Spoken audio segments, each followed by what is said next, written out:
10,000 pesos lahat na nagasto dito sa pagbili ng sliding motor automatic at sa pagbili ng railings na 4 meters at sa pagbili ng roller. Lahat po 10,000 pesos. Hindi po kasama yung gate ha.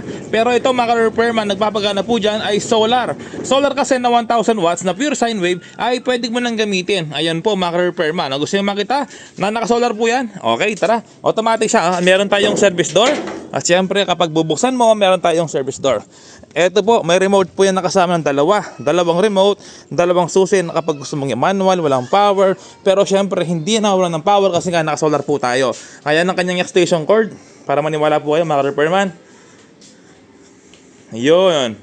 Ayan o. So nakasolar po tayo. Kahit na walang power, brownout ay gagana pa rin yung ating automatic switch. Ito yung delikado dito. Kapag pinapagana mo yung gate at nakabukas ang inyong service door, anong mangyayari?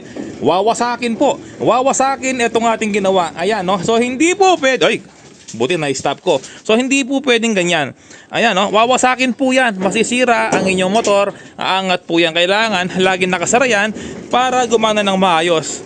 Ayan, no? Ayan po yung laging tandaan. Kapag meron kayong ginagawa ng automatic gate na meron po siyang service door, kailangan lagi nakasara po yan kapag pinapagana ang inyong gate dahil malaki po ang sisirain niya. Kaya syempre sa mga automatic gate kailangan ng service door. Ito nga po yung ating bukasan para kapag gusto mo lumabas, pasok, hindi mo na gamitin ng kanyang automatic. O, di ba?